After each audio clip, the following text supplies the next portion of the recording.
Muito boa noite, pessoal. Um grande prazer receber vocês aqui mais uma vez na nossa aula do nosso curso de hebraico, né? Você pode aí crescer, aprender no conhecimento da língua original da Bíblia, conhecendo o hebraico bíblico. E como você já tem acompanhado, né? Nós vamos ter a nossa aula aí voltado para os dois aspectos, né? Então, o aspecto propriamente da língua, da gramática, do conhecimento do hebraico, e também vamos ter a oportunidade de conhecer um pouquinho mais da maneira de pensar, de refletir do mundo, né, do contexto do hebraico bíblico, a maneira de entender a realidade, né? Então, eu convido você a me acompanhar, né? A gente vai aqui começar a compartilhar um material que vai ser bastante útil para o nosso entendimento, né? A gente está chamando aí de volta a mentalidade hebraica, né? Estamos aqui com hoje um fundo um pouquinho diferente, né?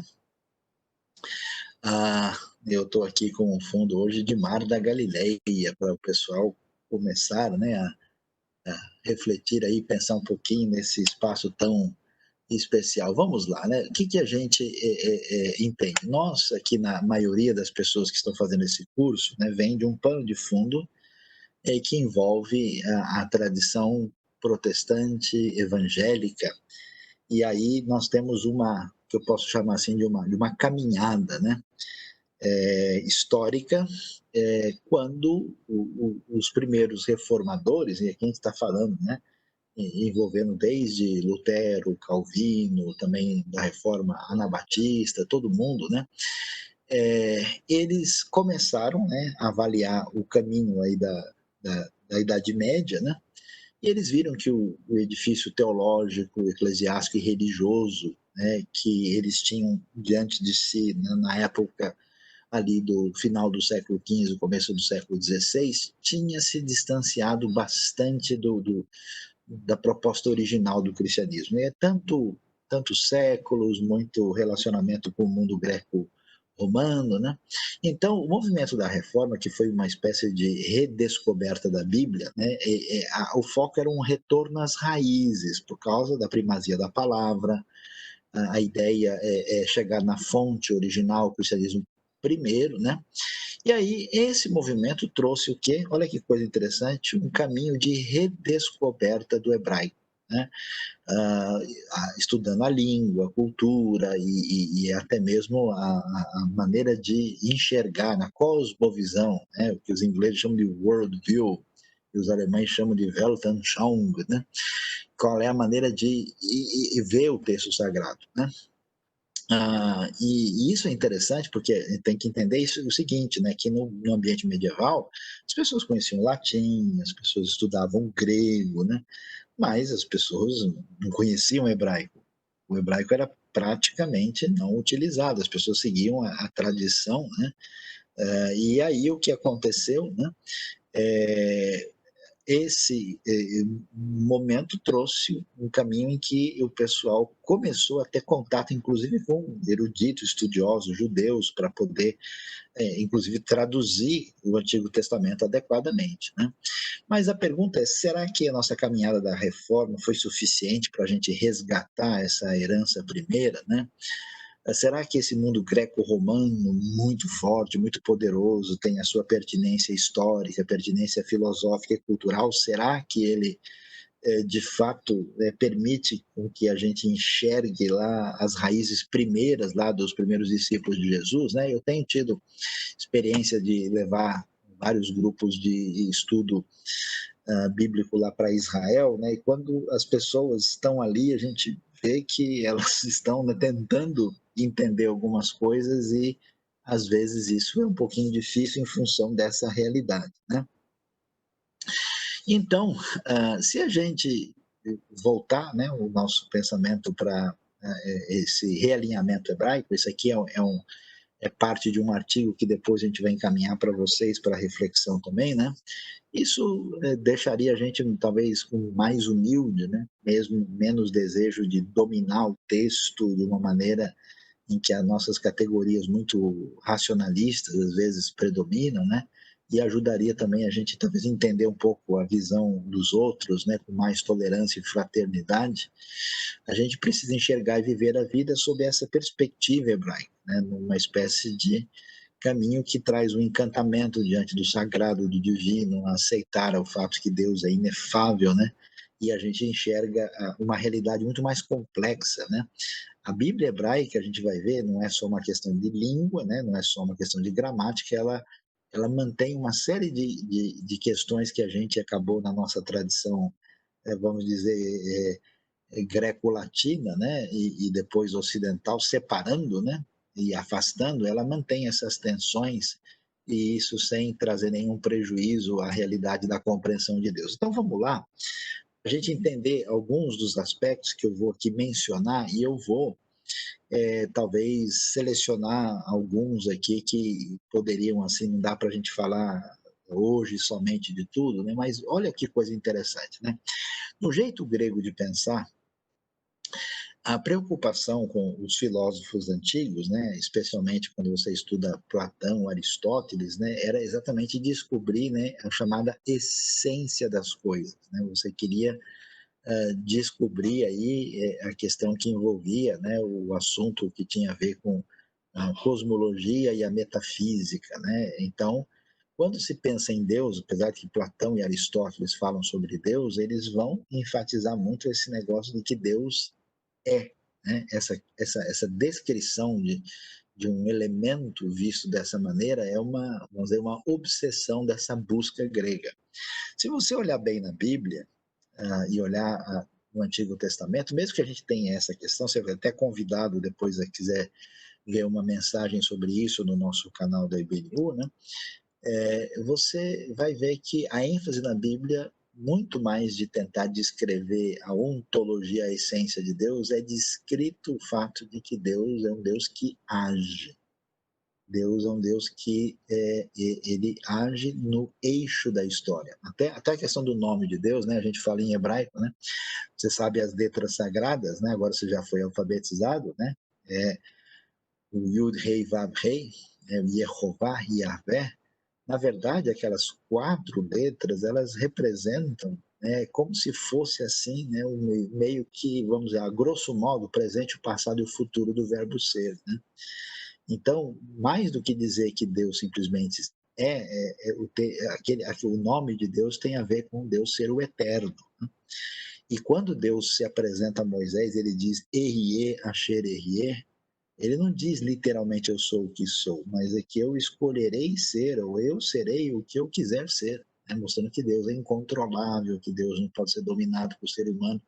Então, muito mais do que descrever, né, uma ontologia divina, o ser divino, a Bíblia está preocupada em nos revelar Deus até o ponto em que ele pode ser conhecido, mas um Deus especialmente que age no eixo da história.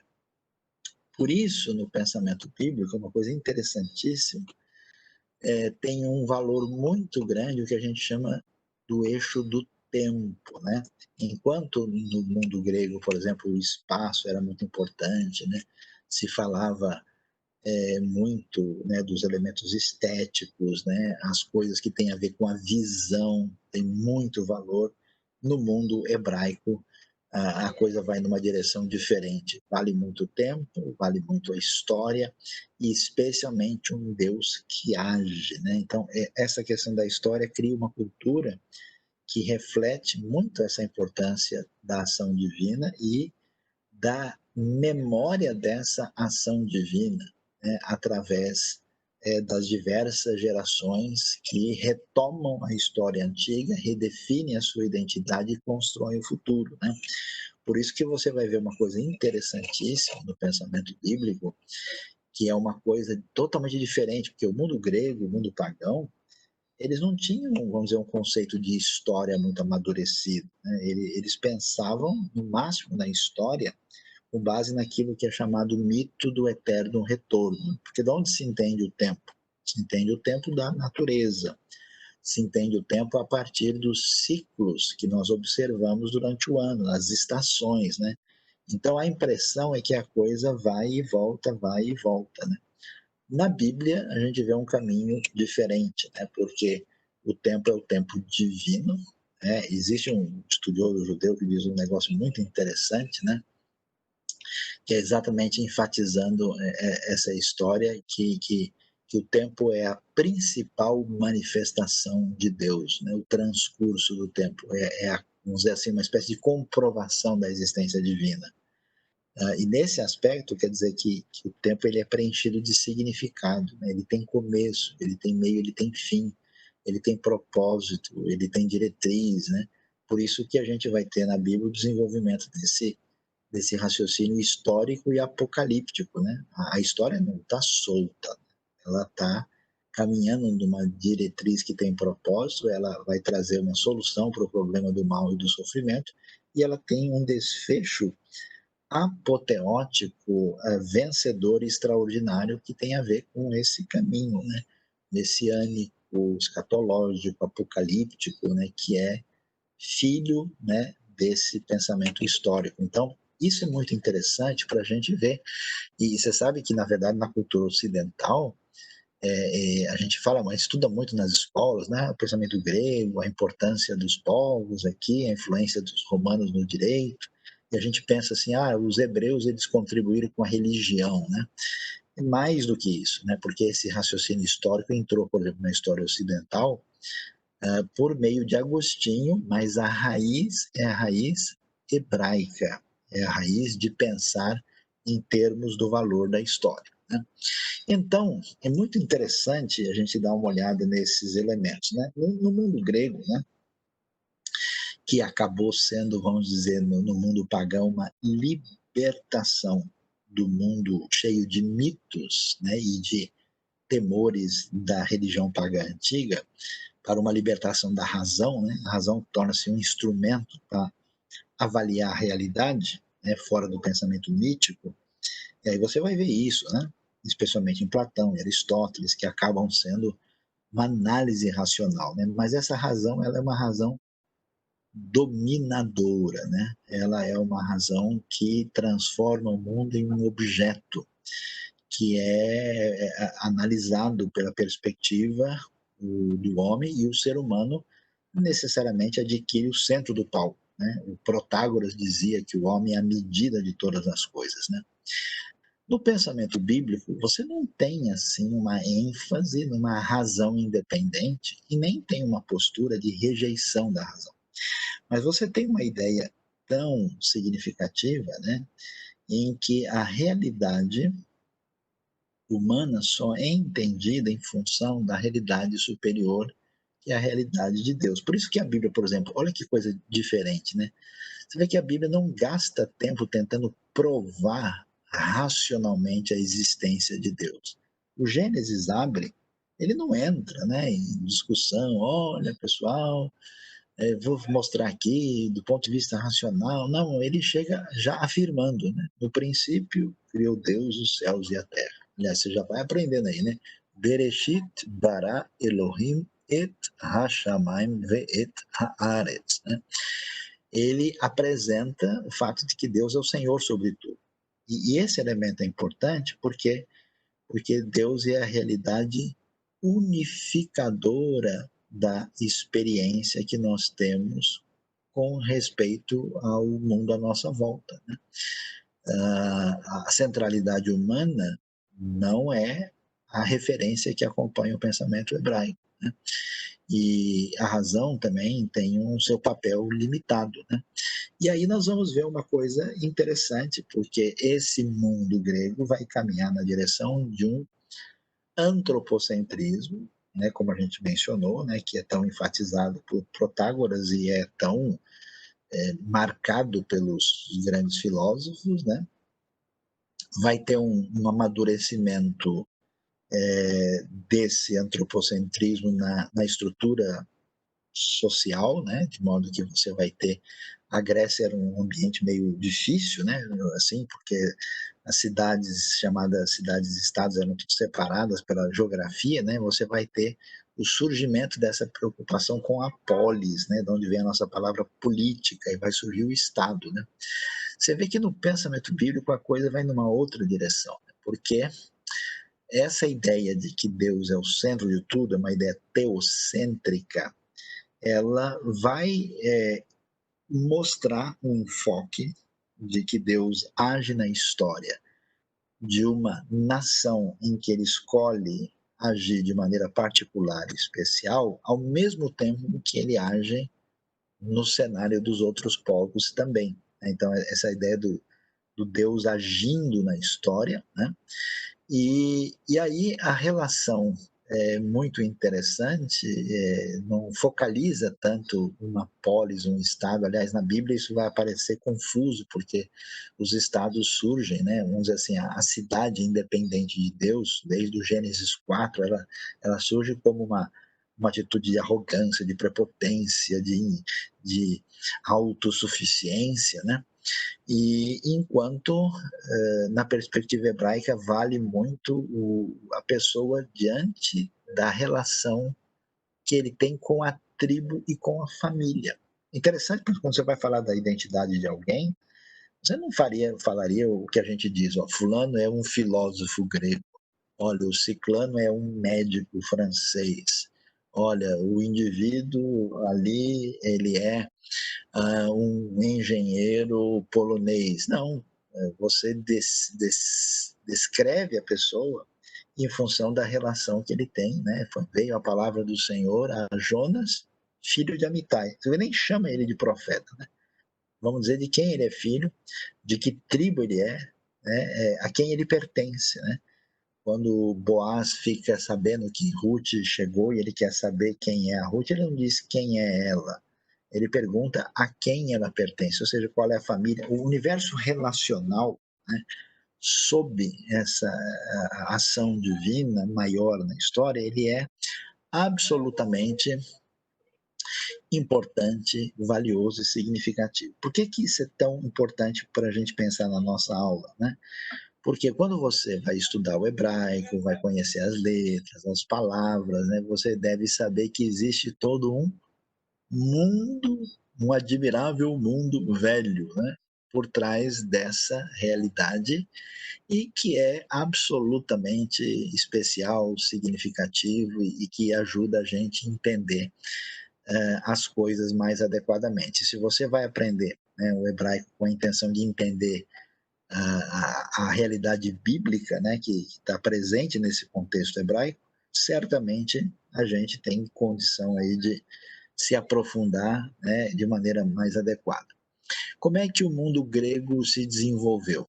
Não inteiramente, mas em grande parte, né? Nós temos uma herança que a gente chama herança platônica que chegou a nós com uma separação da realidade. Como é que funciona a realidade? Ela tem dois andares. Ela tem um andar superior, que é o andar do espírito, e ela tem um andar inferior, que é o andar da matéria, né? Então, Platão, né, lembra da história do mito da caverna, né, que a gente enxerga uma realidade muito inferior, né, que são sombras de uma realidade perfeita lá no mundo do espírito. Então, essa ideia de que o espírito é superior à matéria, que até muitas pessoas do contexto religioso têm, né, ela não é uma ideia hebraica nem bíblica, né, porque no pensamento hebraico, veja bem, o mundo material não é uma coisa ruim, não. Ele foi criado por Deus. Então você tem um realismo material no pensamento hebraico que valoriza a criação como um todo, de maneira que tudo que é criado não só é chamado de bom, né? Na criação, a Bíblia diz, lá no Gênesis, daqui a pouco você vai estar lendo isso, né? O Gênesis diz, Vayar Elohim Kitov, e viu Deus que era bom. Isso mostra, né, que essa criação divina não é uma coisa inferior, não é uma coisa prejudicada, não é algo que é questionado na sua essência, não. Esse é o mundo de Deus, né? Por isso vale a pena lembrar, né, do Salmo 24, que diz: do Senhor é a terra e a sua plenitude, o mundo, os que nele habitam, né? Então toda essa realidade tem grande valor e esse mundo material e o mundo espiritual estão entrelaçados. Por exemplo, é tão interessante como algumas pessoas têm dificuldade de trabalhar com a ideia de milagre, né? Eu não consigo acreditar em milagre, né? Mas você acredita que Deus criou o universo? Acredito, pois é muito mais difícil criar o universo que fazer um milagre simples aqui de curar a pessoa do problema no pulmão, por exemplo, né? Mas porque a pessoa tem uma divisão complicadora. Então, o Deus que age no mundo natural é o mesmo Deus que age no mundo sobrenatural. A diferença é que o natural eu consigo entender e explicar nos limites da razão, enquanto aquilo que aparece de uma maneira que eu não consigo entender, porque ou eu não conheço bem ainda esse universo, ou a minha capacidade de lidar com isso é limitada e não consegue alcançar, né? Mas isso é muito importante, por quê? Porque quando a gente tem uma visão errada, a gente tem um risco de ter o desprezo do mundo criado, a gente vai ter um desprezo dessa realidade, o que vai prejudicar nossa relação com a ciência, com a compreensão do mundo, e vai trazer uma ideia, inclusive, perigosa, né, da gente viver nesse mundo como se a gente estivesse de castigo aqui, né? Estivesse pagando alguma pena, como pensava Platão, né, que o corpo é uma prisão da alma. Por isso que na Bíblia a gente tem o valor da criação, a gente tem o valor do corpo humano, a gente tem o valor da matéria, e como consequência disso, quando se fala de redenção futura, se acredita em quê? Em ressurreição, em restauração de todas as coisas. Você vê lá em Romanos 8, a natureza, né? Ela aguarda, anseia, né, o momento da redenção. É muito interessante isso, porque, de fato, muita gente, inclusive, tem uma vida muito difícil, né? Porque ele se julga um indivíduo muito cristão e religioso e entende que toda atividade que ele tem fora do reino espiritual é uma coisa ruim e desnecessária que ele é obrigado a fazer. Não é essa a ideia bíblica. E, consequentemente, com a cabeça grega, com a importância, né, da razão, de entender a realidade, de explicar, de buscar a essência das coisas, a tendência é valorizar muito o que a gente chama de universo estático, enquanto na Bíblia você tem a ênfase no universo dinâmico. Que diferença isso traz? Você vai ver que coisa interessante é que a maneira como a Bíblia, especialmente nos textos hebraicos, descreve as coisas de Deus, é cheio de vida, é cheio de ação, né? A gente viu na aula passada aquelas expressões, né, que Deus não diz que o sujeito ele é resistente, diz que ele tem um pescoço duro, né? A gente tem uma ênfase, não numa atitude que é meramente mental, meditativa e abstrata, como a gente tem no caminho filosófico. A gente tem uma ideia de que a relação com Deus é algo que envolve a vida e a ação. Olha como isso é importante. Pensa bem comigo quando a gente fala o que significa crer em Deus ou crer em Cristo. Algumas pessoas vão achar que crer significa concordar com algumas ideias teológicas importantes, por isso que a pessoa assina uma declaração de fé. Outros acham que crer é uma emoção muito forte que toma conta do coração da pessoa. Na Bíblia, o crer envolve, né, o entendimento do ensinamento, envolve a entrega do coração, mas envolve a entrega da vida, né? Então, a ortodoxia, a ortopraxia, elas andam juntas, de modo que crer é arriscar-se plenamente em confiança total diante de Deus. É Moisés no Mar Vermelho, né? Como é que eu faço agora? Você faz o favor de pegar a sua vara e bata no mar e ele vai se abrir. Ele tem que enfrentar esse desafio. Então, é importante demais a gente entender essa realidade. Consequentemente, para uma visão grega que enxerga, né, o mundo, vamos dizer, do ponto de vista de uma análise assim racional estática, né, é muito importante a contemplação. Você vê que o filósofo grego é a pessoa que fica assim, olhando para baixo, né?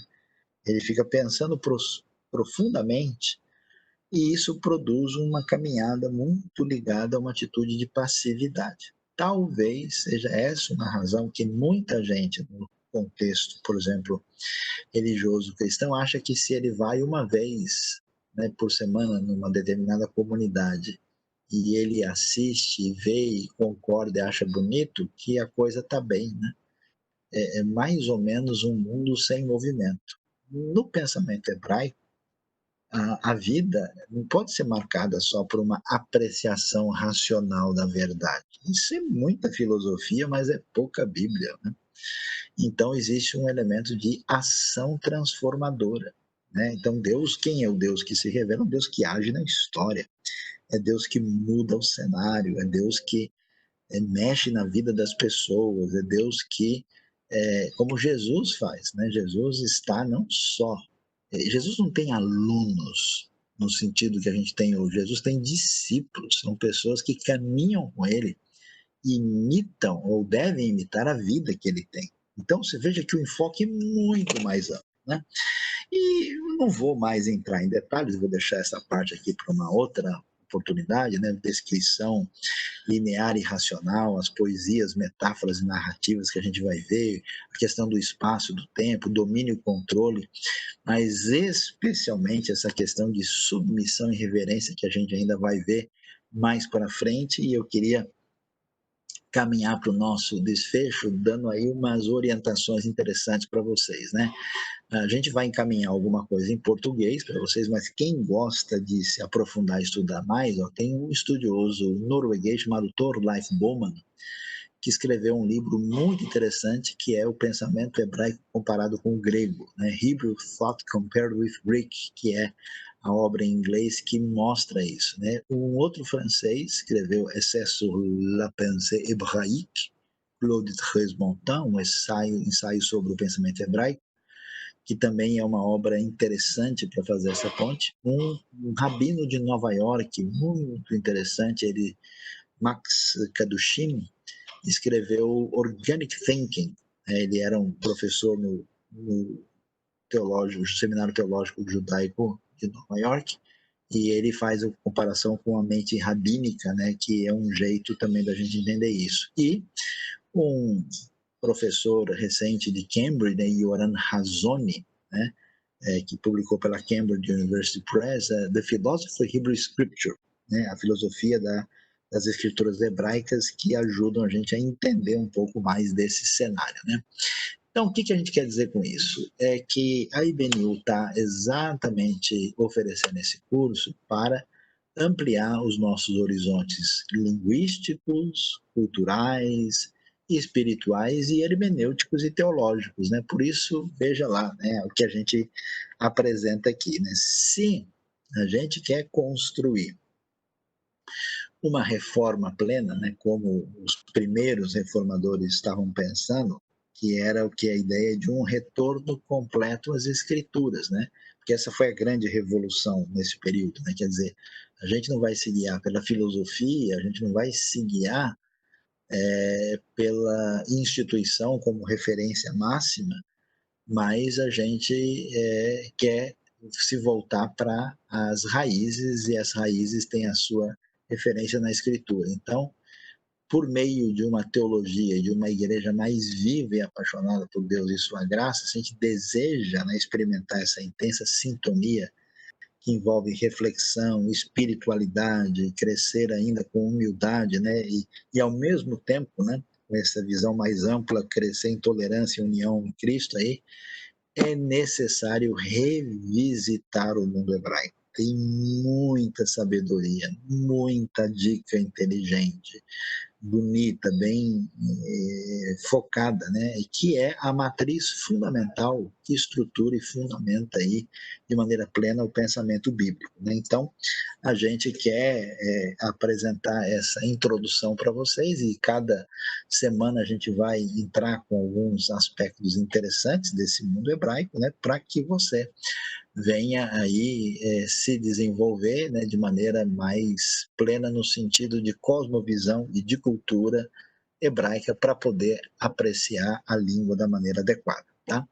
Então eu termino a nossa primeira parte de agora com esse momento, né, de introdução aqui, e a gente vai agora passar para a segunda parte da aula com a professora Suzy, né? Eu estou aqui com o fundo, que é o fundo do Mar da Galileia, e agora nós vamos diretamente com ela no fundo ali do Mar Morto. Que coisa, olha, ali estavam os manuscritos de Qumran, e ela então vai agora dar prosseguimento para falar da nossa parte de propriamente gramática hebraica nessa noite. Boa noite, professora Suzy. Boa Palavra com você noite, então para dar Israel. continuação. Vamos lá.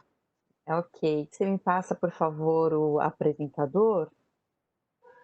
É só Onde clicar fica? no meu nome Ok. e make me. Isso, ok. Deixa eu ver Então aqui. vamos. Já conseguiu Já aí? Não? foi, já fomos, já Ok. fomos. Então vou só relembrar aqui, né, a transliteração das consoantes hebraicas, né? Tem o Aleph, e aí eu coloquei direitinho, eu acho que dá para ver melhor, que é como se fosse uma apóstrofe, né? Então, Beit, Gimer, Dalet, B, né? O G, que é o G, tá? O D, Re, Vav, Zain, Het. E aí vamos indo, tá vendo? Então, uma coisa que nós não podemos esquecer é essa transliteração. A transliteração vai nos ajudar depois a ler, né? Então, guardar aí as consoantes e as vogais hebraicas, tá? Então, só coloquei aqui para a gente ter e relembrar aqui. Então, a maneira de escrever, e acredito que vocês fizeram aí todo o treino, alguns me mandaram para confirmar se estava certo e foi bom, né? Bom, as vogais, lembra ali, ó, o kametz, o A, né? Então lá, deixa eu só apontar aqui, eu lembrei que a gente tinha, ó, o lá, esse aqui, sinalzinho aqui embaixo é o A, né? Então lá são as vogais longas, esses dois pontinhos, o Lé, Li, então aqui, como vocês já viram na semana passada, um pontinho aqui em cima é o O, ou ele vem junto em cima do Vav, nesse caso o Vav está como se fosse formando a vogal aqui, né? E o pontinho no meio aqui, ó, é o U. Ok? Aí vocês aprenderam também as vogais breves, que é esse aqui, o A, né? O E, I, que não tem tanta diferença, só pelo Yud, o Yod. O Kametz Katon, que fica, é igualzinho o A longo, né? Mas nesse caso aqui, o Katon é um pequeno, né? O A breve, ele tem um som de O, e o U, né? Então, as semivogais que vem junto com o Shivá, tá? Shivá aqui com E, Shivá com A e Shivá com O, ok? Então, só pode ser O aqui porque o Shivá só pode vir com vogais breves, ok? Então, só lembrando aqui. Então, lembram-se que tem esse pontinho no meio, é B, som de B. Se não tiver o pontinho, é som de V. Então, aqui no caso está escrito, é um B com o A longo. Então, Ba. O T com o U, então Tu, né? Como se fosse um L aqui, com I, Li. Só que é longo por causa do Iod aqui, Li. K, então aqui, ó, o Shin, né? Com o U, então Shu. Aqui Dalet com E, então E, D, ok? Aqui também lembram-se que tem o pontinho, é o Pi. Sem o pontinho fica Fi, né? Então tem que lembrar disso para poder dar o som que nós queremos, né? Ou que a palavra tem. Então, mo, né? Pontinho aqui em cima, o, né? Só que é um o longo, então mo. E aqui, pontinho de novo, o K com um pontinho fica que. Se não tiver o pontinho, fica re, tá ok? E lembrem-se que tem o shvá aqui composto, no caso o A vem pequenininho. Então isso aqui foi só para a gente relembrar. Agora nós vamos ler hebraico. Então, para quem estava aí bem ansioso para começar a ler o hebraico, então vamos lá juntos. Aqui, juntando aqui, ó, com cuidado. O Aleph, ele não tem som, lembram-se? Aleph não tem som, então ele é como se fosse um H mudo nosso, ou aquele sinalzinho, né, em cima. E aqui nós temos um A. E no final, sem a vogal, nós temos um som de V. É um B sem o pontinho, então som de V. Então, como lemos? Ó, lembrando, tá vendo que é da direita para a esquerda. Então, vamos aqui só fazer uma marquinha. Então, da direita aqui para a esquerda, ok? Então, essa é, é a forma como nós começamos a ler. Então, aqui está escrito ave, ave. Ave é pai, né? Ave é pai, ok? Ah, por isso que vocês lembram, não sei se vocês lembram, que a Bíblia aparece isso no Novo Testamento, fala Abba, né? Abba. Provavelmente vem daqui. Ave, né? Meu pai, depois vocês vão aprender, Avi. Então, ave é pai. Agora nós vamos começar a lembrar, tem que guardar alguns vocabulários, tá? Então, filho, como nós lemos filho? Ó, temos um beit com um ponto no meio, então som de B, com esse aqui, que são dois pontinhos, é o e com o nun final, que é o ben. Lembram-se? Não é bem, é ben, tá? Ben, ben. Então, ben. Ben é filho. Então, ben, filho de alguém. Então, ben, aí coloca o nome da pessoa de quem ele é filho, tá? Ben, filho. Tá ok? Aqui é kof, kof com O, tá?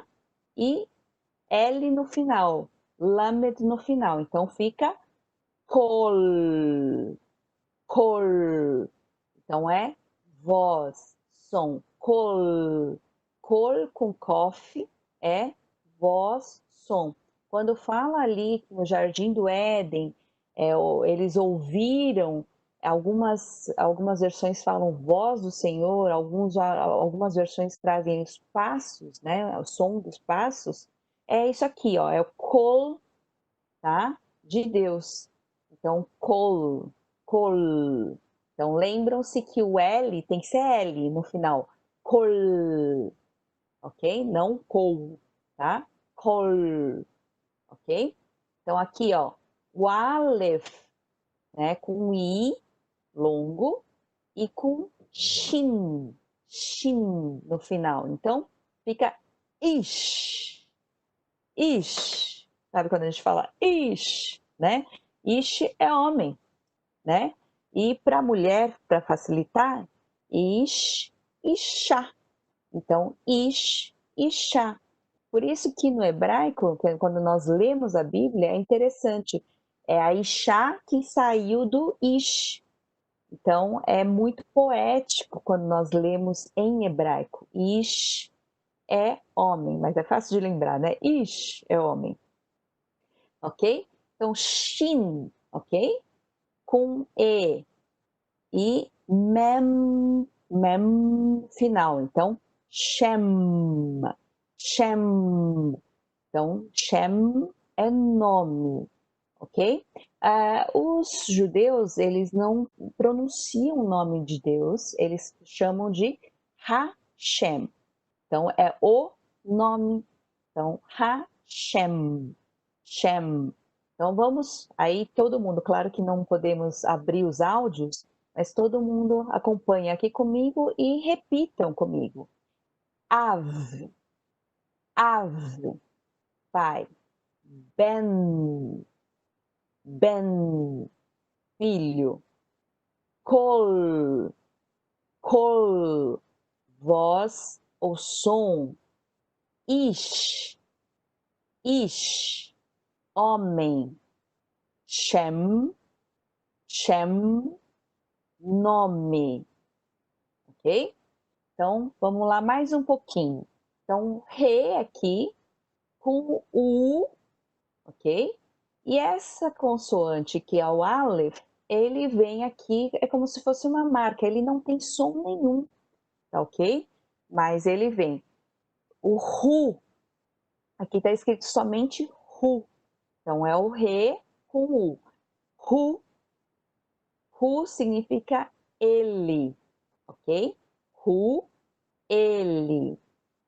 Agora, o Re com I longo, também vem com Aleph no final. Então, he, tá? Ela. Ru, ele, he, ela, tá? He, ela. Então, aqui é o tet com o, ok? E o beit final, então, t com o, to. Com V final, porque não tem pontinho, então é um V. Tov, tov, tov é bom. Então, Deus, quando ele olhou toda a criação, ele falou que tov, né? Tov, tov é bom, tá? Feminino de tov, é só colocar um A no final, tá? Um A longo aqui, vocês estão vendo. Então, é um to, não era tov, é tová, tá? Tová, boa, tová, boa. Então, vamos voltar lá. Ele é ru. Repitam comigo. Ru, tá? Ela, ri, ri. Bom, tov, tov. E boa, tová, tová, tá? Por isso que nós, uma vez nós falamos, né? Boa noite. Então, Laila é noite, Tov. Laila, Tov. De manhã é Boker. Então, Boker, Tov. Bom dia, né? Boker, Tov. Laila, Tov. Ok? Então, Tov. Aí podemos continuar um pouquinho mais adiante, né? Complicando um pouquinho aqui. O café agora tem um pontinho no meio, então ele tem um som de que, não de re, como gutural, ok? Então, um pontinho no meio tem o que, só que tem um pontinho aqui em cima, ó. Então, que com o, então, co, tá? Co, re com e no final, né? Então, fica co, re, aí no final, hen. Então, corren, corren. Talvez vocês tenham visto, aí tem bastante sobrenome de judeu que é Kohen, Kohen. O que é Kohen? Sacerdote. Nós vemos lá no Pentateuco, aparece muito, né? Em Êxodo, em Levítico. Então aparece Kohen, e é Kohen, é sacerdote, tá? Agora aqui, ó, Aleph não tem som, O, ok? Com o resh no final. Resh, como nós falamos, sem a r, fica esse som. Então, or, tá? Or, luz. Então, quando Deus falou haja luz, or, tá? Ok? Or. E como é que é dia? Dia é o iod com o, ok? Mem final, então yom, yom. Lembram-se que no final não pode ser yom, tem que ser yom, yom, fechar os lábios, yom, ok? Então, lembra também, lá em Gênesis tem, foi tarde e manhã, né? E ele fez o dia também, né? O dia e a noite. Então, aparece também Yom, ok? Então, aqui, não, lo. Então, L com O, tem um pontinho aqui, e o Aleph no final. Lo, tá? Lo, é facinho. Lo. Não, não quero, né? No, lo, né? Então, vamos lá. Repitam comigo. Kohen, Kohen, sacerdote. Or, luz. Yom, Yom, dia. Lo, é não, ok? Então vamos voltar um pouquinho. Ave, pai. Ben, filho. Kol, voz, som. Ish, homem.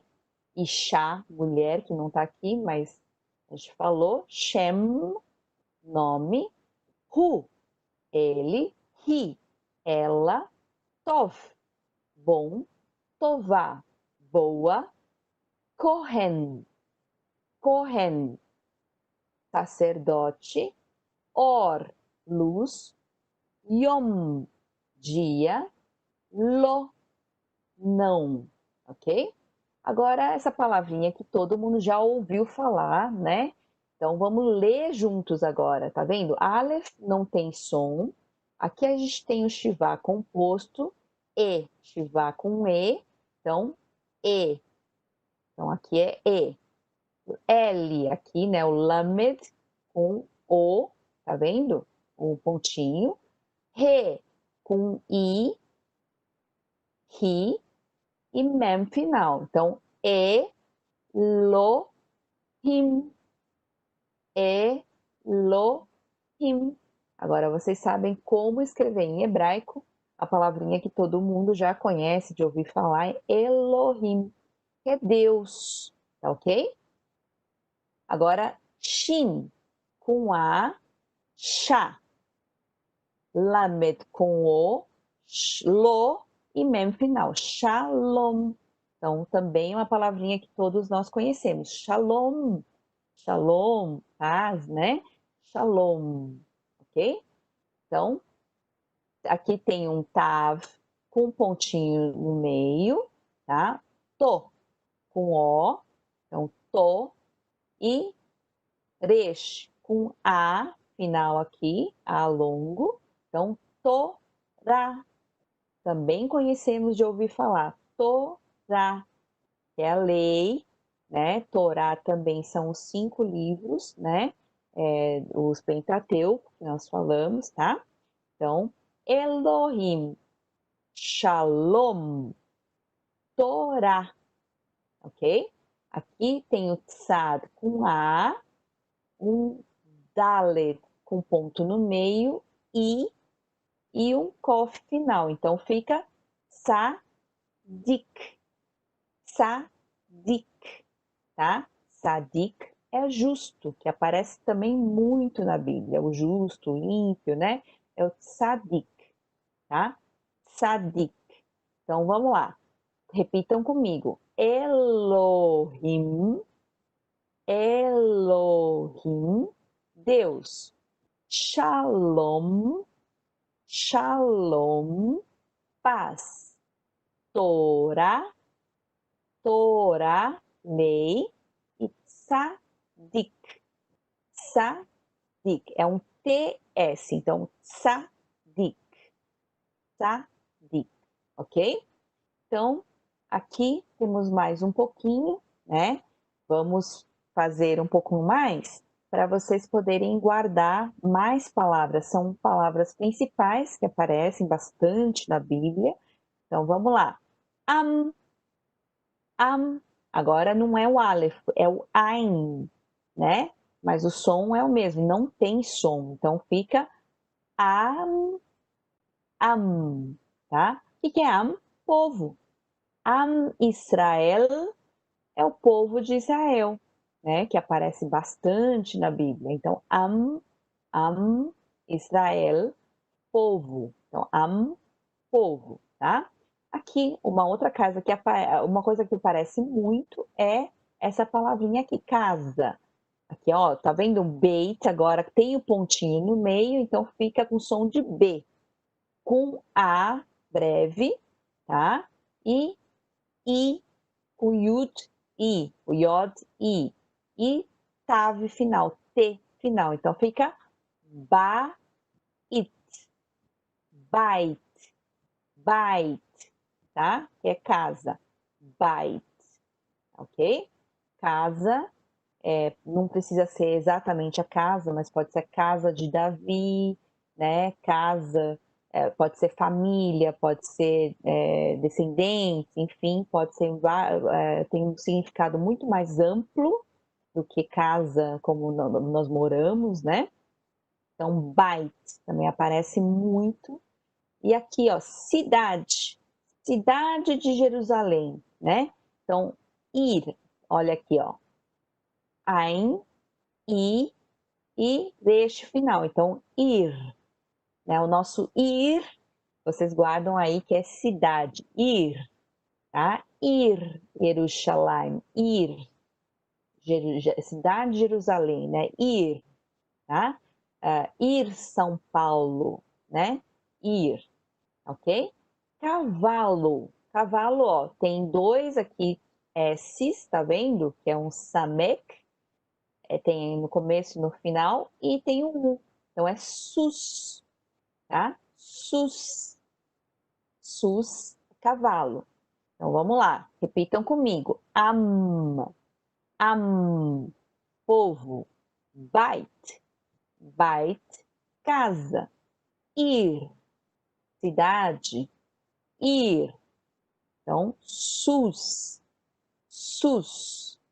é cavalo, ok? Agora a tarefa daí todo mundo tentar ler junto, tá bom? Então vocês tentam aí eu vou falando aqui, mas tentem aí ler alguma coisa. Vamos lá. Ein com A, então A. G, né? Que é o Gimel com O, G com O, fica Go, tá? E Resh com A, fica Ara. Então, juntando A, Go, Ra, né? Eu caí nessa pegadinha do Saião há muitos anos atrás. A gente com maior dificuldade de ler, aí estava escrito o quê? Agora. Então vamos lá. Agora, então, P sem o pontinho tem som de F. Então, com I, pi, tá? Aí, CAF com pontinho fica co, né? Com o aqui, co, tá? E a Aleph com U fica U. Então, fi, co, U. Pronto. Agora ficou. Aqui, vamos lá. O P sem o pontinho é F, com A, Fá. Samek, né? É o S com I, Si. E L final. Fácil, né? Em português fica il, mas fácil. Agora ficou fácil. Ficou fácil, gente? Então, vamos lá. Samek, A, Sa. Beit, né? Com pontinho é B mesmo. Com E, B e trecho final. Então, saber, tá? Saber, tá? Ein com E fica E, que não tem som, ein. O beit aqui, E, tá? O resh com A e co aqui, kaf com O. Então, hebraico. Olha só. Então, agora ficou ficou fácil saber hebraico. Aqui, ó, o mais difícil. É mem com o, fica mo. Lamed com e, le. Zain com a, za. Moleza. Moleza. E P, né? Com um pontinho é P mesmo. U, pu. Reche com A, tá. Moleza pura, gente. Então, Saião aqui deixou essa mensagem para vocês. Agora ficou fácil saber hebraico, né? Moleza puro, né, Saião? Então, hoje nós ficamos por aqui. É isso aí. Muito bom. E agora nós vamos ter um tempo aí de responder as perguntas, não é, Saião? Isso, eu não sei se a gente consegue corrigir, né, as coisas da apostila, talvez, dos testes.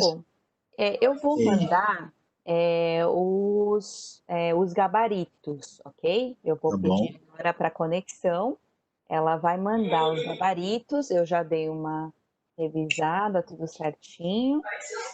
Ali vocês viram que os números estão meio bagunçados, né? O forte não é número. Tinha ali, se vocês tiverem dúvidas, podem mandar pelo e-mail, tá? ibnu.ensino@gmail.com. Vocês podem mandar suas dúvidas, ok? Então, aberto para perguntas. Vamos lá, pessoal. Agora está aberto, né, para a gente poder fazer as nossas perguntas aí, as dúvidas que vocês têm. Podem A mandar, Leila né? aqui já deixou uma pergunta, Sayão. Os judeus com sobrenome Cohen são descendentes dos levitas? Sim, eles são da tribo de Levi, né? A palavra Corém, como vocês aprenderam a ler hoje, né, significa sacerdote, né? Então, essa palavra realmente comprova, porque isso é transmitido de geração em geração e se verifica exatamente isso, né? Mas assim, só para dizer para todo mundo aí, Suzy, ó, você pode mandar as perguntas, né? Tanto para quem está no YouTube vendo, né, e não está dentro da sala, aqui na sala, aqui nós temos aí cerca de quase 150 pessoas, né? Então vocês podem escrever aqui ou mandar de lá, mas eu queria fazer um desafio a todos vocês para não se esquecer de se inscrever no canal da IBNU, né? Porque quando surgir o vídeo com a aula que você tem que rever, né? Tem que ter paciência, tem que ler de novo, tem que copiar, né? Então você se inscreva e também pode seguir aí os nossos Instagram, as nossas redes para ficar em sintonia com a gente, né? E temos mais perguntas chegando por aí, né, Sus? Olha só. Deixa eu dar uma olhada aqui. Teve até alguém que me fez uma pergunta antes aqui, perguntando se o verbo raiar, que aparece em Gênesis 1, 2, pode ter um significado de tornou-se, né? Haaretz haitá tohu vavohu vechosh al pnei tehom, né? A gente vai encontrar lá o verbo raiar, tecnicamente falando, do ponto de vista da gramática, para ele significar tornar-se, geralmente ele é raiar le, né? Como não aparece lá, do ponto de vista gramatical é meio forçado. É que tem uma teoria, né? A Suzy conhece bem essa história, né? A teoria que tenta dizer que a Terra se tornou sem forma e vazia para sugerir que houve uma teoria do intervalo, do gap, né, como é chamada, e que a coisa até é bonita, mas justificar isso gramaticalmente é difícil, tá? Não, nenhum gramático recomenda isso, apesar de ter gente que sugere, mas isso é muito minoritário mesmo, né? Tem uma pergunta Pessoal, aqui, deixa eu só responder por causa das sim, aulas. o Sayão acabou de falar, no nosso canal do YouTube, é YouTube IBNUS Brasil, você tem todas as aulas gravadas e ficam ali, tá? Então, fiquem à vontade, porque vocês podem rever lá. E aqui fala, Sayão, se em Isaías 6, quando o serafim canta santo, santo, santo, né? Eles estão falando em hebraico, porque vemos Isaías entende o que eles falam. Ah, claro, com certeza, né? Eles estão lá, Kadosh, Kadosh, Kadosh, né? Que na É verdade interessante significa. que por que é essa repetição, Sayão? Porque isso é uma maneira de enfatizar, um superlativo, né? Significa santíssimo, né? Com certeza aí está garantido. Agora, olha, Suzy, tem uma pergunta aqui de alguém, eu iniciei hoje, como é que eu faço para rever a aula passada? Será que tem Então, que ir nas cavernas de Qumran? Não. não, eu respondi já, Sayão. Eu falei que o nosso YouTube tem todos os vídeos Sim, mesmo quem gravados. iniciou hoje, né? Quem iniciou hoje pode ir lá assistir todos. Quer dizer, quem começou a aula até agora, dá para acompanhar, né? Aí a semana que vem nós vamos estar já praticamente na metade. Então, você que está Aí já começando, fica mais fica firme difícil. aí. Bom, as traduções em português trazem a expressão de Gênesis 6:2, Benei Ha-Elohim, como filhos de Deus. Se o verbo que antecede a palavra Elohim está no plural, o verbo que antecede. Gênesis 6:2, o verbo lá está no plural, sim. A gente tem, né? Gênesis 6, a referência do texto que vai dizer. Os filhos de Deus viram que as filhas Sim, dos homens eram bonitas, sim. é plural, claro. Né? Aí sim, veja, filhos de Deus não tem nada a ver com Deus, hein? E não é com Só letra para dizer. maiúscula no português, né? São filhos de Só Deus. para a gente saber. Agora, olha, Suzy, tem uma pergunta aqui interessante que diz que por que no hebraico, no mesmo, às vezes, né, aparece aí no mesmo texto, ora a tradução aparece Senhor, ora Deus. Qual a diferença de pensamento? Será que tem Senhor, tem Deus? Que palavras são essas? Eu já vi Senhor tudo com letra maiúscula, às vezes não. Como é que Então, é isso? Senhor, quando está tudo em caixa alta, tudo em letra maiúscula, é o nome de Deus. É esse que os judeus não pronunciam, né? Que é o tetragrama. Então, nós acabamos seguindo um pouco a tradição até do inglês, por exemplo, Lord, né? Eles também colocam em caixa alta, não é, Sayão? E acabou ficando isso. Mas seria a palavra que no francês, por exemplo, está eterno, né? Então é o nome de Deus. Agora, aparecem mais duas palavrinhas. Elohim, que nós aprendemos hoje, que é traduzido por Deus, e tem Adonai também, que é só a primeira letra maiúscula, não é, Sayão? Adonai, que significa Senhor, Senhor mesmo, Senhor, servo, né? Senhor, ok? Exatamente. Agora, Suzy, olha só que coisa interessante. Tem uma outra pergunta aí. Os judeus não pronunciam o nome de Deus? E por que Não, não? porque assim, Deus é, né, o transcendente, Deus então é uma forma de reverência, um respeito, né? Eles acabaram, e também porque, o que fala nos mandamentos, Saião? Não tomarás o nome do Senhor teu Deus em vão, né? Então, para E eles, evitar da é, pessoa fazer isso, né? Então é melhor tomar bastante cuidado e tomam bastante mesmo. De modo geral, é assim mesmo. e por isso que eles chamam lembram, o nome de Hashem, ok? Uma pergunta teológica interessante que eles fizeram aqui, que eu vou responder, é se Elohim é uma evidência da Trindade.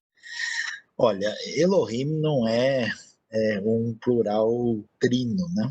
Elohim é apenas um plural masculino, só que o verbo no hebraico que acompanha Elohim está no singular. A gente pode dizer que Elohim, junto com outras diversas questões de pluralização que aparecem na Bíblia hebraica ligados a Deus, é uma evidência de que existe uma possibilidade de uma pluralidade na divindade, né? Mas não dá para dizer ainda que é trindade especificamente. Essa revelação só aparece nitidamente, né, no Novo Testamento. Se você pegar só a Bíblia hebraica, você não vai, né, conseguir, de fato, chegar a essa conclusão tão facilmente. Saião, Bíblia hebraica, qual traduções você indica? Então, na verdade, a Bíblia hebraica é uma só, né? Ela é baseada no texto fundamental, que é o texto massorético, né?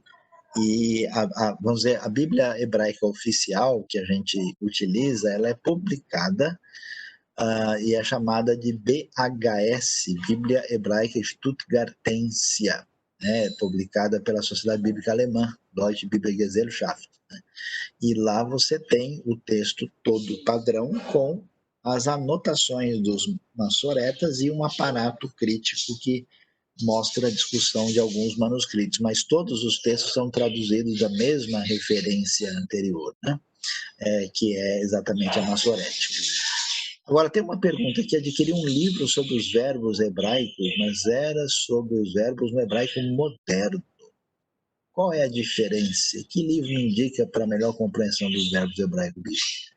E é isso, você passou um tempo lá em Israel, estudou hebraico moderno e bíblico ao mesmo tempo, né? Como é É que bem é? diferente, né? O moderno, ele é muito simplificado, então,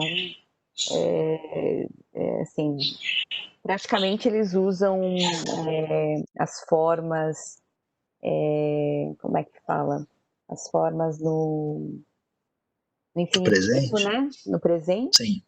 é como presente, então é realmente diferente. Para poder estudar os verbos em hebraico bíblico, precisa procurar uma gramática de hebraico É. bíblico, né? Não tem Tem uma como. gramática, É, tem uma gramática boa, aquela americana, né? né? Do Page Kelly. Page Kelly. Page Page Kelly é Kelly melhor. é Aliás, o muito Page bom. Kelly é bom porque ele morou no Brasil e deu aula aqui. Ah, E, é verdade. e ele é muito bom. Quer dizer, a base dos dois é a mesma, mas o hebraico moderno Sim, transformou, fez mudanças aí, então não é. simplificaram muito, né? Bastante, bem mais simplificado. Vamos lá, Saião. Como fica o conceito de trindade no pensamento hebraico? Então, a Trindade, veja, ela é uma decorrência posterior que se define com plenitude só no Novo Testamento. O que existe na Bíblia hebraica é essa tensão entre o que a gente chama de unidade e diversidade. Né? Ao mesmo tempo em que Deus é um, a gente vê um elemento, por exemplo, o que Deus mostra no Antigo Testamento. Lá em Gênesis 1, 26, ele diz: façamos o homem a nossa imagem, a nossa semelhança. Né? Nascer Adam Betsalmei no Kidmutei. A gente vai depois em Gênesis 3, 22, agora o homem é como um de nós. Né? A palavra aparece lá. Mesmo em Isaías 6, verso 8, Isaías vai dizer, né, lá diante da visão, né, que Deus diz quem há de ir por nós, né? Então esses sinais, né? Também o texto de Gênesis 18, aquela história do anjo do Senhor que aparece. Então você vê alguma coisa que ultrapassa vamos dizer, esse aspecto de Deus que é o Deus único, não ter um elemento que ultrapassa apenas isso. Então você tem essa tensão. Agora, o amadurecimento pleno disso, você só vai ver revelado, né? No Antigo Testamento. É como alguém perguntasse, no Novo Testamento, é como alguém perguntasse assim, escuta, como é que fica o Apocalipse no final no pensamento hebraico? Na espera só chega depois, né? A coisa vai nessa direção. Bom, o hebraico a gente já falou, né, que os superlativos são tidos, sim, são repetições. A repetição é uma maneira de falar no superlativo no hebraico, ok? Saião, como é que os judeus interpretam Elohim, então, a palavra Elohim? Então, os judeus percebem a palavra Elohim com um plural, né? E esse plural, ele é entendido como, geralmente, né, varia, né, mas geralmente como um plural de grandiosidade, de algo majestático, de algo muito especial, né, e geralmente é assim. E às vezes, quando eles vão falar sobre a questão de Deus, eles dizem que aparece, né, esses elementos como façamos, que Deus está convidando, né, a corte angelical para participar das coisas juntamente com ele, né? Bom, o alfabeto hebraico é posterior à oralidade bíblica? Qual a maior influência gramatical sobre a escrita hebraica? Olha, a gente não estava lá para ver, né? O que a gente tem que entender é o seguinte, né? O mundo hebraico, ele surgiu no ambiente, né? Lembra que o primeiro hebreu é Abraão, né? E Abraão, ele vem da Mesopotâmia, então ele tem uma língua semítica, né? E já havia um alfabeto, mas o alfabeto hebraico mesmo, ele surge posteriormente, provavelmente juntamente com a oralidade, né? Não dá para a gente dizer que naquele período, tendo em conta que Abraão já veio de lá com referência de escrita, que o pessoal não tinha escrita nenhuma, é muito improvável que a gente possa pensar dessa maneira. E qual é a visão de Satanás no pensamento hebraico, Sayão? Olha, Suzy, a visão de Satanás, ela é uma visão que não contempla toda a revelação sobre Satanás que está no Novo Testamento. Então, você vai ver que Satanás explicitamente no Antigo Testamento aparece poucas vezes, né? Você vai encontrar lá no segundo Crônicas, capítulo 21, você vai encontrar Satanás no livro de Zacarias, né? Capítulo 3, a gente fala da serpente como Satanás em função do, mas no texto mesmo não está dizendo explicitamente, né? Então, como Na é que se verdade, é vê? uma ideia Vê do mal, né, Sayão? A ideia do sim, mal. mas você vê em Jó, né? Mas é um mal, não como as pessoas pensam, né? Você tem um anjo estranho, meio rebelde, fazendo umas coisas diferentes, mas ainda sob o domínio de Deus. Então, no dia em que os filhos de Deus foram se apresentar diante dele, veio Satanás no meio deles. Então, Satanás só vai assim ser descrito na sua totalidade de confrontação com relação a Deus somente mais para frente, né? Agora, ô Suzy, é possível conversar com um judeu usando o hebraico bíblico atualmente? Você que passou um tempo lá, e aí, como é que é isso? É possível, até porque 80% do hebraico moderno vem da Bíblia, né? Mas é um pouquinho diferente, né? Tem, por exemplo, a gente lê um poema dos Lusíadas, por exemplo, a gente tem uma dificuldade, né? A mesma coisa. O hebraico bíblico e o hebraico moderno tem essas diferenças. Tem coisas que ficaram simples, tem palavras novas, né? Então é possível, mas não é assim a melhor forma de se comunicar, né? É como O se... rapaz vai achar meio estranho, vai olhar assim para ele que é mas o como alguém pessoal do chegar meu... falando igual Pedro Alves Cabral para gente, né? A pessoa vai Exatamente. olhar, bom dia, né? Tudo bem, né? O pessoal do meu curso ia lá nas lojinhas falar com hebraico bíblico. Era muito engraçado. Agora, alguém pergunta aqui sobre os fragmentos do AT do aramaico, né? A gente tem alguns pedaços, né? Tem o livro de Daniel, capítulo 2, verso 4 até o final do capítulo 7, né? Um trecho também de Esdras 4, 6 até uma boa parte do capítulo 6. Por que está em aramaico? Porque esses livros foram escritos no período do predomínio do aramaico, né? Quando os judeus estavam vindo da Babilônia, né? E o aramaico, que é uma língua próxima, semita ocidental, o texto então tem pertinência em relação a isso. Agora, Suzy, nos ajuda aí, ó. Foi dito que a próxima aula seria o meio do curso. O que será abordado nesse curso? Até onde a gente vai? Até onde a gente vai? Nós Na vamos falar fluente ou não? É difícil, né, Sayão? Bom, a gente vai chegar, até os verbos, né? Então a gente vai dar uma passada na gramática do hebraico, mas, claro, nós vamos conseguir ler uma palavra, conhecer um pouquinho mais, né? Mas não é para sair fluente, não é possível sair fluente. Então, mas assim, as coisas básicas da gramática, né, igual o Sim, artigo, algumas sim, preposições, todas, aprender a sim, ler, né, os termos principais, isso a gente vai poder, com certeza aí, né? com certeza. Aqui tem, Saião, ainda sobre Satanás, o que diz a respeito ao Ezequiel 28, a equiparação que alguns fazem de retiro. Pois é, aí o pessoal já está querendo aula de teologia, né? É, Não de hebraico, né? Veja, no texto a referência é o rei de Tiro, né, exegeticamente. Só que esse rei de Tiro, no mundo antigo, a gente percebe que o significado do poder dele não era uma coisa meramente política, né?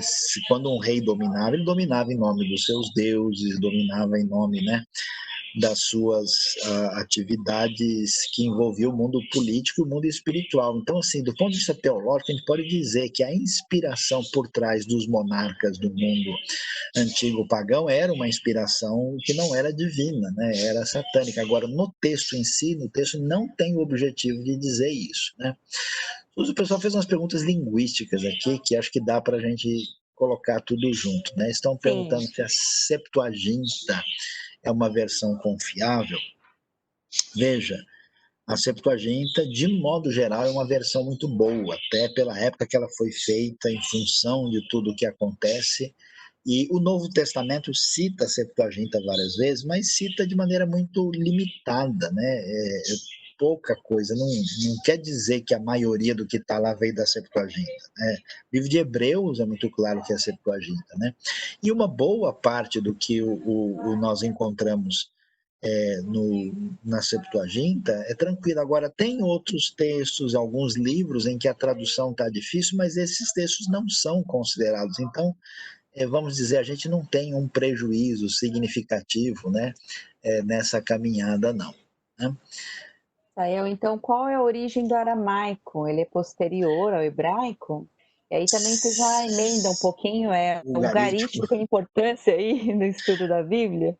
o pessoal está querendo falar em línguas mesmo, né? Então, olha lá, o aramaico é posterior ao hebraico, né? O aramaico, você lembra de Aram, né? Arameu, língua que se desenvolve na área onde nós temos hoje a Síria e o Iraque, né? Uma língua semita ocidental, né? Ele se desenvolve depois, e os judeus só vão falar aramaico, né? Quando eles vão viver, né, ali na Babilônia. Né? Vamos dizer que o aramaico primitivo é mais ou menos da mesma época, mas o aramaico que a gente tem na Bíblia, ele é posteriormente, na verdade, o aramaico persiste até hoje. Né? Existem dialetos do aramaico que são falados pelas comunidades cristãs, né, que sobraram nesse contexto do Oriente Médio. Um dia eu estava em Jerusalém, né, peguei um táxi, comecei a conversar com o rapaz e o rapaz, eu falei, mas qual é a língua que você falava em casa? Ele falou aramaico, né, porque ele era um judeu do Iraque que falava hebraico, mas que falava aramaico também, que é aí um dialeto ainda utilizado lá. E o garítico é uma outra língua, né? O ugarítico é uma língua semita também, aparentada do hebraico, que foi especialmente estudada a partir de 1930, né?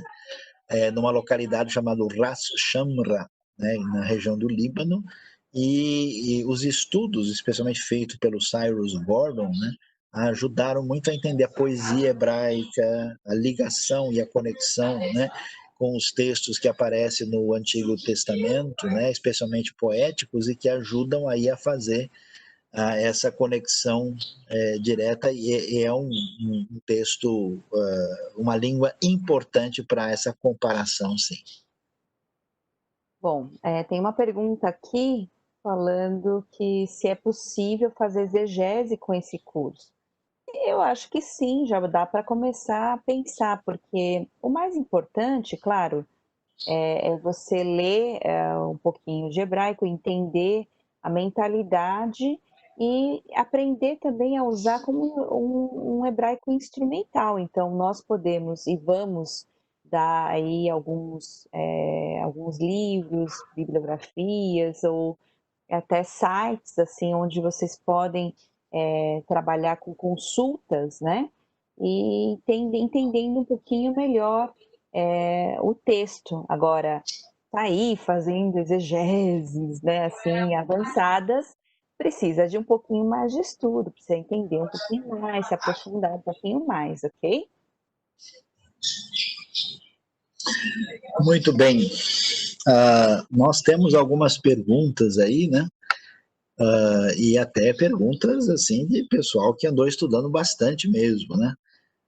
Tem gente que está perguntando, por exemplo, por que que no livro de Gênesis nós temos passagem no hebraico clássico e temos também, né, o que ele chama de passagem no hebraico mais arcaico, né?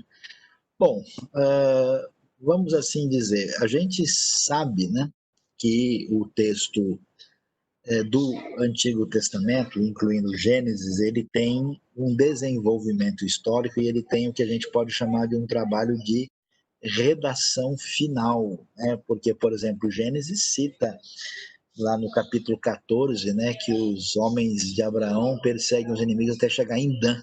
Mas Dan é o nome do lugar habitado pela tribo, né, quando eles conquistam a terra. Então, não tem dúvida que essa redação foi feita quando o povo já estava na terra, senão não faz muito sentido, né, dizer isso, né? E também fala dos reis que viveram em Israel antes em Edom, antes que houvesse rei em Israel.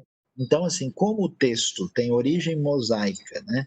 E depois ele é organizado e ele tem o desfecho lá na frente, e às vezes ele mostra, né, uma variabilidade literária linguística, e isso mostra o texto no trabalho final. É mais ou menos como acontece com o Evangelho de João, quando você estuda no grego, você vai perceber diferenças, né, de uma parte, de uma camada para outra. Parece que uma parte foi feita na terra de Israel e outra parte foi feita em Éfeso quando João mudou para lá. O mesmo as cartas de Pedro, né? Uma de um jeito, outra de outro. Por quê? Tem algum mecanismo literário que explica isso. Agora, o pessoal está preocupado, Suzy, com a palavra sangue em Gênesis 4:10, porque está no plural, né? Porque o sangue no plural em hebraico tem a ver com crime, com assassinato, damim, né? Então, a voz do sangue do seu irmão, então tem dos sangues, exatamente para enfatizar essa ideia que em português virou a palavra sanguinário, né? Que aparece aí no cenário, né? Responde a próxima aí, Suzy, só vou ver uma coisa. Bom, podemos compreender que o novo hebraico se desenvolveu após a restauração de Israel como Estado? Não.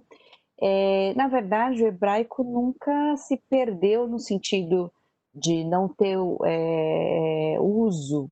Eles continuaram usando de forma religiosa, então, para ler a Bíblia, para fazer as orações, os cânticos, né? Mas, claro que se perdeu no sentido de língua falada, né? E nós comentamos isso na primeira aula. Você pode ir lá dar uma olhada no primeiro vídeo, né, da nossa aula, ok? Saião, agora continuamos com Satanás aqui. Já Opa, que a figura de Satanás ele aparece meio tímido no Antigo Testamento e no Novo Testamento é mais aparente, podemos afirmar que os judeus não têm essa preocupação como nós do Ocidente em relação a Satanás? mais ou menos, né? Porque quando a gente fala de uma visão hebraica e bíblica da realidade, nós estamos fazendo uma referência à Bíblia, né? Mas o judaísmo tem vários desdobramentos depois, né? Várias influências distintas. Então, assim, tem judeu de tudo quanto é tipo. Eu gosto de brincar dizendo, né? Quando tem dois judeus reunidos, tem pelo menos 7 opiniões diferentes, né? E aí você tem influências diferentes no judaísmo, e algumas delas fazem com que alguns grupos se preocupem mais com Satanás do que os outros. No entanto, na média a visão de Satanás é muito menos preponderante do que no contexto da tradição cristã. Mas não deixa de ter alguns elementos em determinados grupos posteriormente, mas não é da mesma maneira, com o mesmo tipo de ênfase, não. Bom, tem mais perguntas linguísticas aqui, Sayão. Tem o ladino, sofreu muitas influências do hebraico.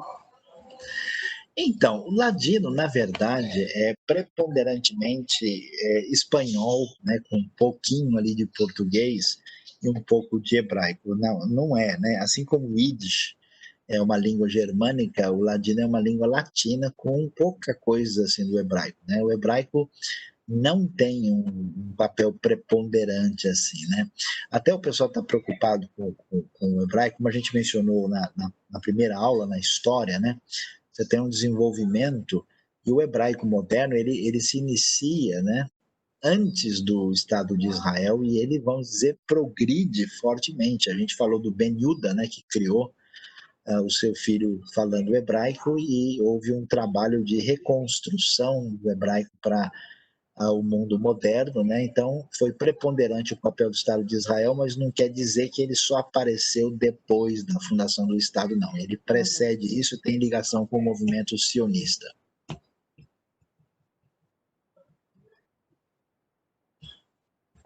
Tem alguma palavra, alguma Bíblia que venha a palavra em hebraico e em seguida o significado? Olha, é difícil, né? Existe, por exemplo, um pessoal que tem feito interlinear, né? A Sociedade Bíblica do Brasil fez um interlinear onde aparece a palavra, né? Uma transliteração ali às vezes e com a palavra embaixo. Mas acho que eu saiba não tem a Bíblia toda. Mas isso não é muito recomendável, sabe? Porque, Sim. na verdade, a dinâmica da sintaxe das palavras no hebraico é muito importante. Você simplesmente pegar uma palavra, na verdade, você não vai entender muita coisa. É importante acompanhar direitinho. Aliás, é até perigoso, né, Sayão, você pegar uma palavra, Sim, tirar do contexto e simplesmente traduzir assim de uma forma fora, totalmente fora, só pelo significado da palavra, né? sim, Então, acho que é uma questão que a tem gente toda a precisa razão. lembrar. Qual a ideia que os judeus têm acerca do mundo espiritual no que diz respeito aos anjos caídos? Aí a gente tem que fazer um curso de 8 aulas sobre isso, né? Porque aquele negócio, né? É a mesma coisa que eu perguntar assim, o que os evangélicos pensam de Jesus? Que resposta a gente daria? Então, assim, não existem os judeus, né? Existe, vamos dizer, uma base da tradição hebraico-judaica e aí, assim como você tem grupos cristãos mais místicos, menos místicos de uma linha ou de outra, os judeus vão ter linhas variadas. Então, tem algumas linhas que se preocupam mais, né, com anjos. Existe toda uma angelologia pós-bíblica que aparece no judaísmo. Às vezes, você tem nas linhas místicas, como cabalistas, que estabelecem assim algumas conexões angelicais mais intensas, né? Mas assim não dá para a gente estabelecer um elemento padrão, não, né? E de modo geral o judaísmo, vamos dizer, mais focado, mais centrado, não se preocupa tanto com anjo. Mas se você for ler as histórias, for ler as chamadas Agadot, né, você vai ter muita referência aos anjos lá também. Mas, Suzy, acho que o nosso tempo já está chegando aí, né? Já. Já chegamos lá. Acho que a única coisa que eu acho que eu gostaria ainda de comentar, alguém perguntando se alguém aprender hebraico bíblico facilita para o aramaico. Facilita sim, tá? Porque tem uma estrutura semelhante, próxima, e aí você, primeiro que você já, né, ganhou muito sabendo o alfabeto, vai ter algumas coisas muito parecidas, e a questão da gramática vai caminhar da mesma maneira, Com mais certeza. fácil. Então é Bom, isso. bom, Suzy, a gente vai terminar, mas a gente não pode deixar de dizer para todo mundo hoje, Shana Tová Umetuká. Eita, o que é isso, Traduz para a Sayão? gente aí. Não, você que Xaná, traduz. O que Xaná é é Shana ano, Tová? é novo, Tová. né? Tová é bom e o metuká é doce. Então, Taná, Tová, metuká. Ou seja, é um jeito de falar Feliz Ano Novo em hebraico. Por quê? Porque Feliz ano novo. exatamente de ontem para hoje deu-se início ao Ano Novo Judaico. Tá? Um prazer muito grande ter vocês com a gente. Então, veja, não desanime, pegue lá a apostila, copie, leia de novo, pode mandar para a gente aqui, a gente vai tentar ajudar à medida do possível. Deixa eu só falar, alguns me mandaram e tem que lembrar isso. Eles não estão entendendo que tem que começar a escrever e tudo que nós lemos começa na direita, Saião, né? Então, começa na direita e a gente vai, né, para a esquerda. Então, sempre vai ser assim, não importa como está em português. O hebraico tem que começar à direita e vai para a esquerda. Então, só Tem que lembrando ser o disso. contrário. É É, proibido escrever da esquerda para a direita, tá bom? exatamente. Então, muito obrigado a todos, Todarabá. Tenham uma boa noite. Como é que é boa noite mesmo, Suzy? Que a gente diz para todo mundo? Laila, como é que é bom mesmo? Todo mundo aprendeu? Tov, né? Laila Laila, Tov. Tov. Laila, Laila Tov. Então, vamos aí se manter, né, em sintonia. Vejam a aula de novo, caprichem aí no aprendizado e que Deus nos abençoe. Obrigado pela sintonia de todos. Obrigado, Deus Suzy. abençoe. Obrigado, Dilean, que está aí também na coordenação por trás do cenário aqui do palco. E que, né, todos sejam aí abençoados no final desse dia. E amanhã, 10 da manhã, temos a nossa celebração da IBNU, para todo mundo que quiser participar e ouvir a mensagem da palavra de Deus. Boa noite a todos. Boa noite.